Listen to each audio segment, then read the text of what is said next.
আসসালামু আলাইকুম। সবাই কেমন আছেন? আশা করি ভালো আছেন। আমি ভালো আছি।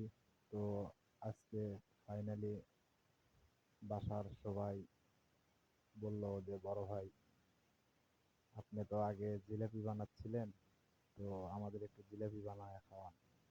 তো আজকে সবার উদ্দেশ্যে জিলাপি বানাবো। জিলাপির আটাটা আগে সুন্দর করে ফিটে নিচ্ছি। সুন্দর করে ফিটে না নিলে জিলাপি হবে না, ফুলবে না, স্বাদও লাগবে না। তো দেখতেছি আবার যে ঠিক আছে কিনা। যদি ঠিক থাকে তাহলে হবে, নাহলে হবে না। তো ফাইনালি আমি পানি দিছি, পানি দিয়ে আবার একটু নাড়াচাড়া করতেছি। তো সময় লাগে, প্রচুর সময় লাগে। সময় না দিলে কোনো জিনিস হয় না, সব কিছুরই সময় লাগে। সঠিক সময়ে সঠিক জিনিস করতে হবে। তো নাড়াচাড়া করতেছি, আটাটা ভালো করে মিক্সার করে নিয়ে তারপরে জিলাপি বানাবো।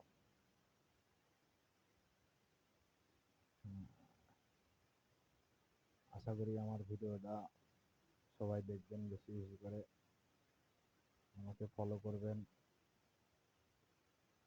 সবাই দোয়া করবেন আমার জন্য।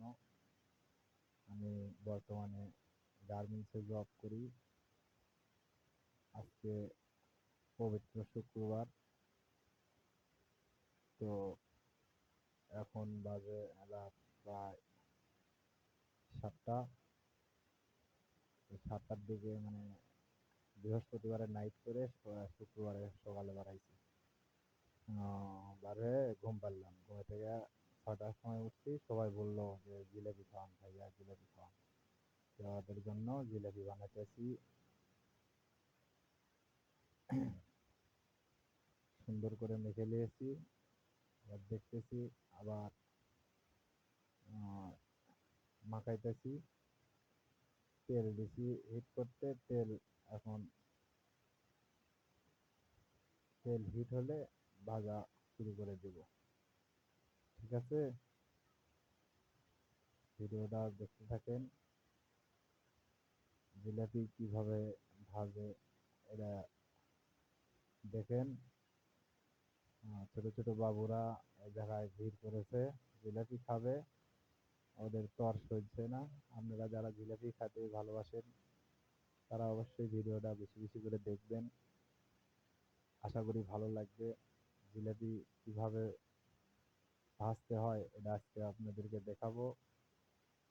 দেখে বলবেন যে ভাইয়া খুব সুন্দর হয়েছে, কমেন্টে বলবেন। ঠিক আছে, তো তেল দেওয়া হয়ে গেছে, আর একটু দিলাম। এখন তেলটা হিট হলে জিলাপিটা ভাজা শুরু করে দিব।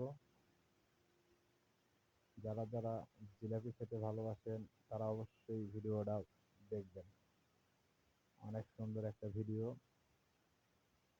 আবারও দেখতেছি ঠিক আছে কিনা। পরে তো মনে করেন যে ঠিক না থাকলে তেলের ভিতরে দিলে তো তেলটাও নষ্ট, আটাটাও নষ্ট।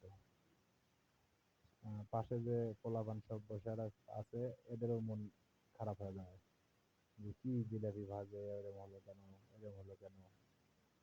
মানে কেউ যেন ভুল না ধরতে পারে, সেজন্য আটাটা ভালো করে নেড়ে চেড়ে নিচ্ছি। তো আমাদের এখানে ওই চুঙ্গি নেই, যেটা দিয়ে জিলাপি ভাজবো এই চুঙ্গিটা নেই, এই জন্য এটা বুতুল কেটে নেব। বুতুলের ভিতরে তুলে তারপরে মোকাটা একটু সেদ্ধ করে ভাজবো। তো আটার একটু দোলা রয়েছে, ওটা আমি হাত দিয়ে দেখতেছি, ওটাই ভেঙে নেব। ভেঙে নেওয়ার পর আবার নাড়াচাড়া করবো। ফাইনালি শেষের দিকে হওয়া, তো আপনারা